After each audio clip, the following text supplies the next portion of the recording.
Monica and I have been here roughly the same number of years, but she's got the ultimate first day of work story where she was in Williston and she drove this cool little sports car, and she was used to a bigger market, so she locked her car, which we wouldn't have done that almost 40 years ago.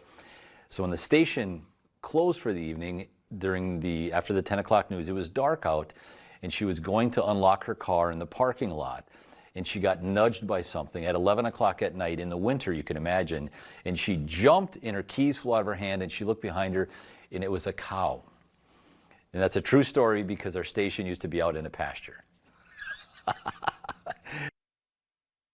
So do you eat hamburger now? That's the first time I ever was up close to a cow. Is that right? So, I mean, from then on, did you just leave your car unlocked and say, I'm sprinting from the front door to the car, or what? Well, I was a little nervous, to be honest bet. with you. They're big. I mean, you don't realize, if you've never been around one. I'll bet. All right, you have written several books. You've also co-authored with Cliff. Mm-hmm. What is it about writing books and giving it, not necessarily advice, but the genre that you write in? Tell us about that. Well, actually, I take my particular method of writing so far has been to interview people long form. Okay. And to turn, to use that as kind of a springboard, and so to tell other people's stories, and that's what I enjoy doing. Mm-hmm. So that's kind of been I'll take a particular subject and I'll talk to people about that particular subject, and get their stories in there, kind of weave their stories in. I think people's stories are interesting. But that's something you're going to continue, right? I think so, yeah. Okay. You have mentored, you have seen so many reporters and anchors come through these doors. There has to be a tremendous amount of satisfaction when some of these people come back to you and say, thank you for everything you did. There is, and some of them have really gone far. Yeah. They've made it all the way to major markets. Exactly. And I feel good about that. And, especially, there have been two times when I've felt really good. When women have said, that they've taken my mentorship Mm-hmm. and used that as a strength for them, Right. as they've moved on. And when men have said that I'm the first female boss that they've had, Yeah.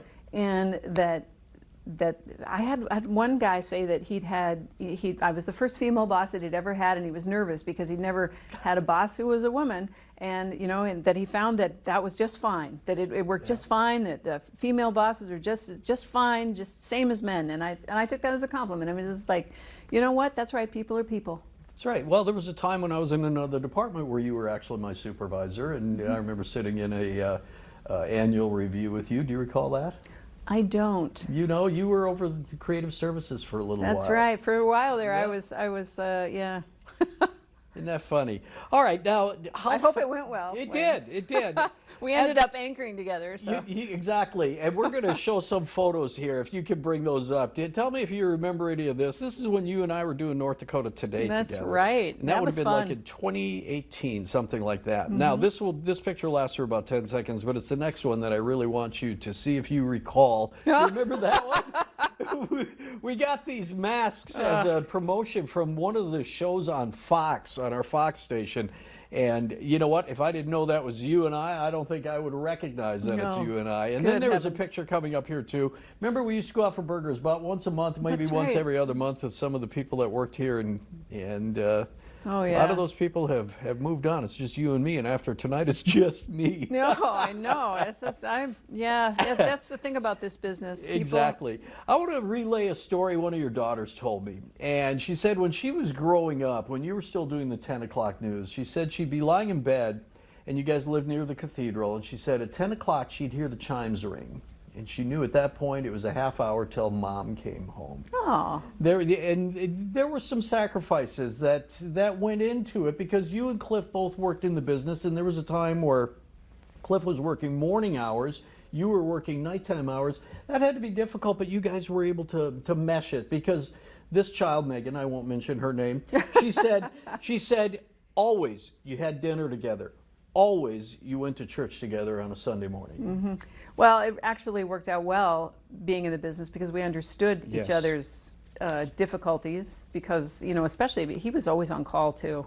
I mean, he had to drop everything at birthday parties and things and go out and cover things. Yeah. That happened frequently, and I understood it, you know, and the kids grew to understand Sure. it, you know. But he was there when I wasn't there, and I was there when he couldn't be there. So, and also we had excellent daycare. Sure.